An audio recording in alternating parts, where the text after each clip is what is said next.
Hey Aaron, how's it Hey, going? all is well. Thank you. Been been a while. Thanks for joining. I Surely. appreciate it. Thanks for having me. Uh-huh. So last time we talked, I think we were on you were in Las Vegas in the hotel quarantining, and you watched Enter the Dragon, which that's where your nickname came from. I have to ask, have you watched any more Bruce Lee movies since then? No, after that one binge, I haven't caught up on any more of them. But I have followed a lot of, I have followed a lot of the Bruce Lee quote web Instagrams and stuff like that. So I'll get back into it on my next fight Hmm. trip. For sure, for sure.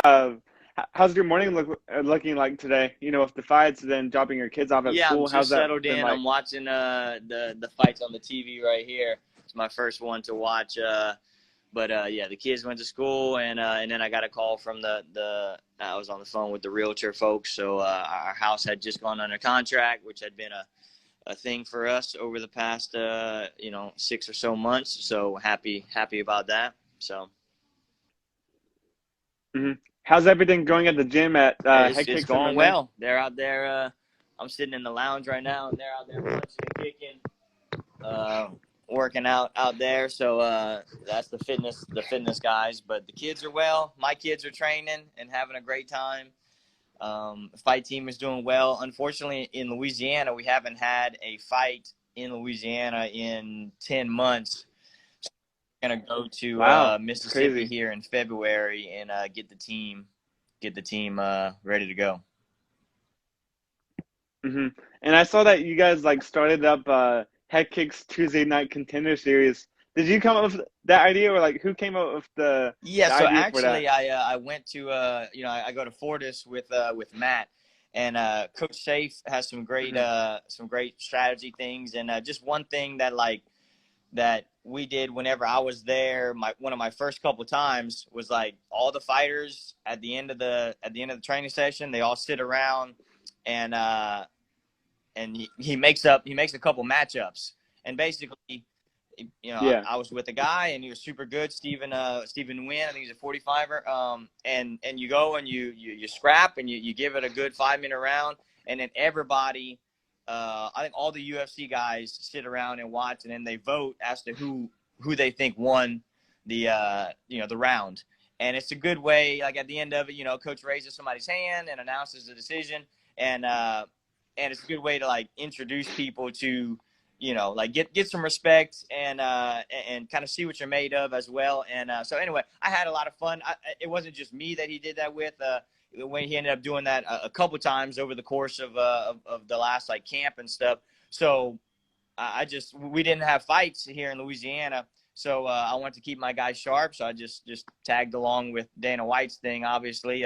So basically every week that he had one, I would do the same, and it really was a good. It was inspired by Coach Safe and Dana White, but yeah, I just kind of prompted it. So they like.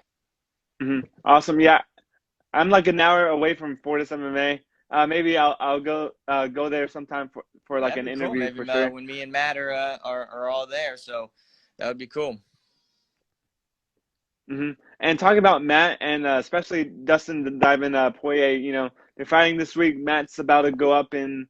Do you know when Matt fights today? Like one or Yeah, two fights, probably maybe. right about an hour from now. He's the second fight on the main card, so depending on how fast that first fight goes, he'll be right up. So right after 11 o'clock, 11:15, 11:30, something like that.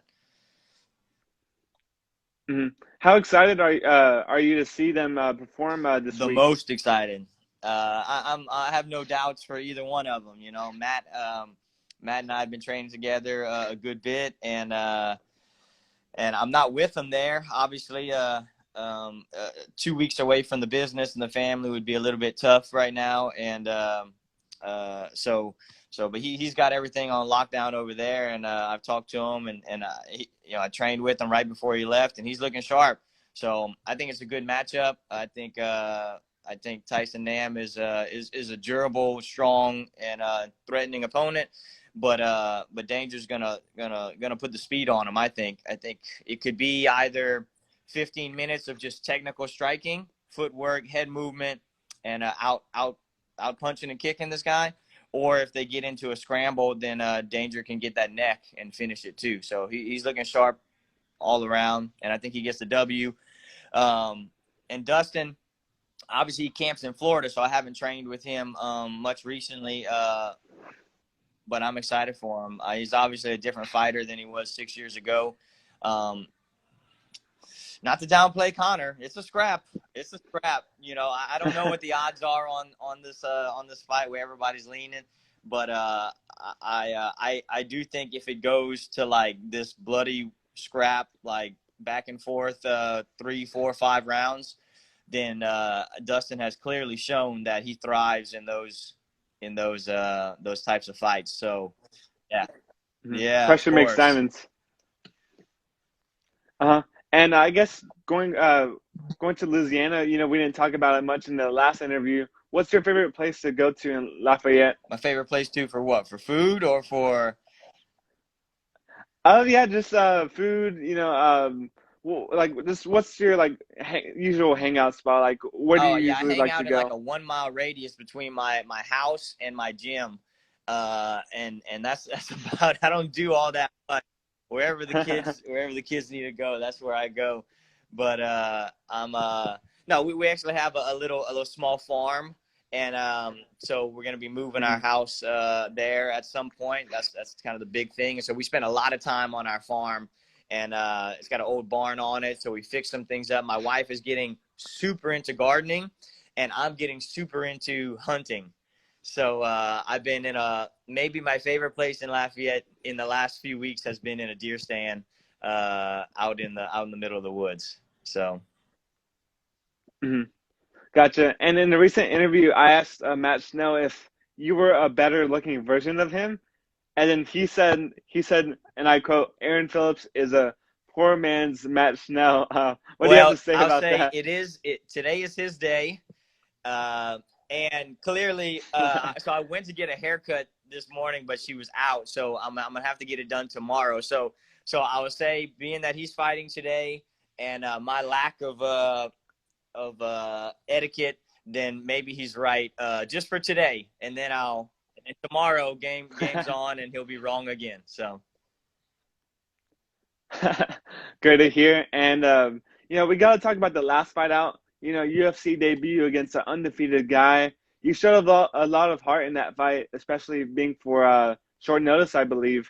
What experience did you take from that fight? yeah, I thought it was a good scrap, and we knew that's not where I wanted to end up.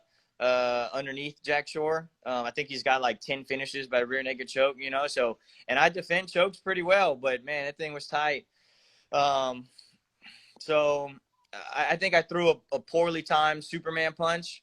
I wanted to catch him shooting in with like a flying knee or just something dynamic, front kicks, and Hmm. he didn't really bite on that. So I'm a dynamic striker. I like to do, you know, spin kicks and Superman. So looking back on it, I threw the Superman punch, which raised my hips and my center of gravity up in the air, and therefore his shot was somewhat given. I made it more easier in that. I thought the first round was a good scrap, as far as like we knew where we were going to end up if we ended up on our back, and I didn't get cut or anything like that. So we just wanted to stay in the fight and land the big head kick, or I was starting to find my rhythm really on the feet, and a little bit of wisdom here through that Superman punch, got taken down, and it was it's the precision of his black belt. Like, I was coming up, I could improve my technique on the come up.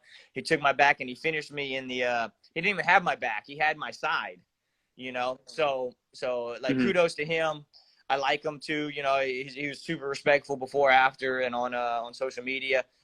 So it's all good. Kudos to him, and I learned a lot. So Hmm. And a few months after that, you were scheduled to fight prospect Adrian Yanez. You know, on Halloween. I believe you pulled out of that fight due to a foot injury with like a staph infection. How was like the rehab for that, and how long did you have to sit yeah, out for so after that that? was a super interesting time period. I've never pulled out of a fight. I actually got 14 stitches last before the UFC, my last fight before the UFC. 9 days out from a fight, I got cut, and I got 14 stitches. And then they replaced the opponent on 7 days notice, and we still went through with the fight. So that's not something I'm accustomed to doing. This past fight camp was, for the Halloween fight, was interesting. I started feeling like sick, not sick, but like chronic fatigue, and I had that for about 6 weeks that we were just kind of pushing through. And I did have a staph infection, which maybe was the and whatnot. And then about 4 weeks before the fight actually happened, I had a bad foot injury, just kicking somebody in their elbow.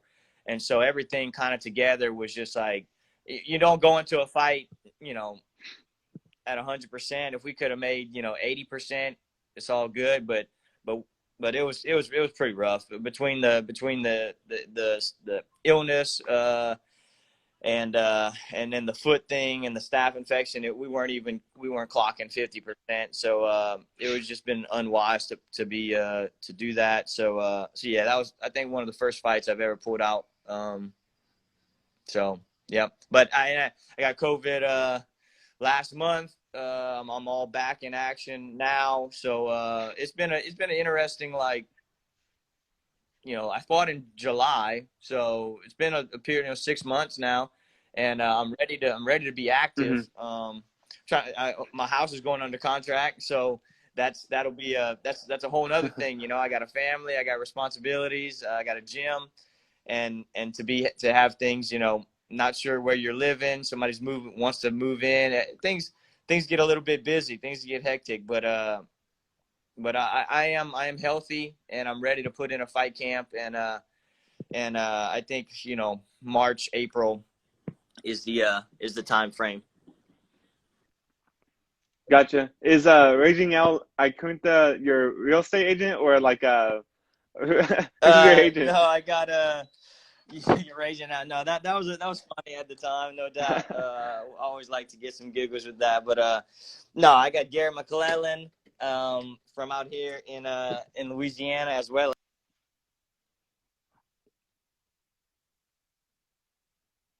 Gym, and so happy to get that rolling.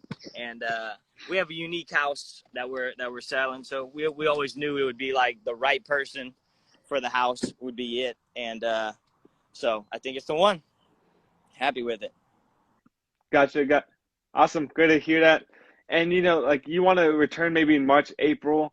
Do you have like do you have a preference in where you go for your next fight? Like, do you want to go back to Fire Island, or would you rather go to someplace closer in Las Vegas, and you want to have to fight so early in the morning? Like, what's your preference on the location of your next fight?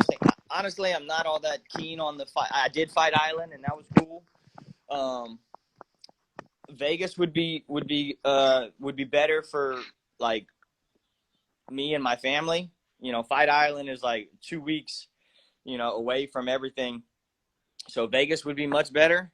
But I did hear Dana White said, hopefully they start opening things up, right? And we just, like Houston would be great. Like, if they, or the Smoothie Center in New Orleans would be, Texas card. That would be awesome. It's been 7 years since the UFC's coming to New Orleans. Like, Smoothie Center in New Orleans would be great.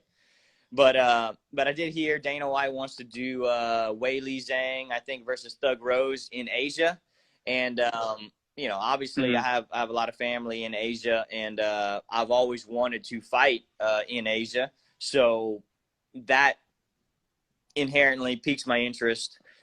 If they haven't announced any type of dates or anything like that, but that definitely interests me. It'd be tough, like, for the family and for the business, but we would figure it out. Coaches going all the way out there for 2 weeks, especially if it's during, like, if you got a quarantine and everything, like the quarantine stuff. It just, man, there's limited, like, to ask people to go for 2 weeks away from their family and, like, sit in a hotel room. It's like, golly, So yeah, Vegas would be better. Houston would be best, but I'd be lying if I didn't say that Asia piqued my interest. So. And yeah, hey, Dallas would be perfect. 1 hour away. you know, maybe 3,000 fans. I Yeah, would love that I'm for down. sure. And then going back to your family in Asia, you were the first fighter to have like a, I'm not sure what country it was. Was it Polynesia? Like that you Uh, had the fight kit for last fight? Malaysia.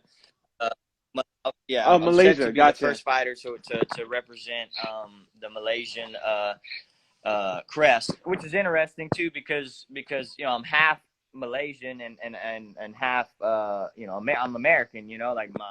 Like I'm 50-50. So like a lot of folks, and I actually requested to represent both. I mean, I am happy to be from the United States of America, but I also want to remember like my mom's awesome, and we've been to Malaysia 7-8 times, and I love my family there.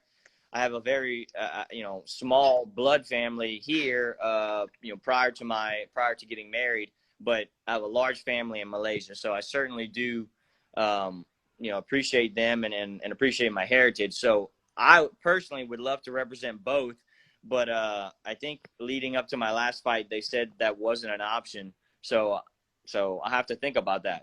Like I am loyal to my country, but I've got two countries that so interesting. And not like an identity issue. It's just like, hey, I want to look, I want to do right by both. So interesting. Hmm. Gotcha. And what do you think the new year of 2021 has in store for the Dragon? Hopefully a win streak. You know, three of them this year. Three of them this year would be great. So, yeah. Awesome.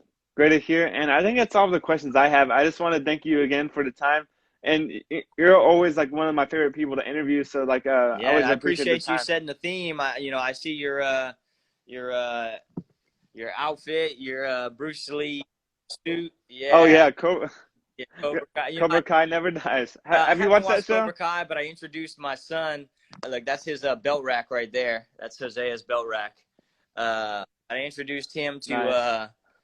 to the original Karate Kid, and maybe a little slow for a 4-year-old because he wanted to watch Dino Trucks or something like that. But he had fun, and now he understands it a little bit. So yeah. Hmm. I mean, you're more of a Taekwondo guy, so like, wait, right? You're Yeah, Taekwondo instead of originally karate, right? Taekwondo. That's right. Many years. Awesome. Did you want to say anything to the I fans just out there want to thank watching? everybody for following along, and appreciate some of my sponsors out there. Brady Gocho with Brems AC, and yeah, Enhanced CBD. So thank you guys, and no, I just look forward to winning, getting my hand raised, spending time with my family. I'm trying to build a house. So hey, a 3-fight win streak in the UFC this year would definitely be a big deal for my family, and so that's about it. Hmm. Gotcha. Enjoy the fight tonight, and best of luck to Appreciate your y'all. friends.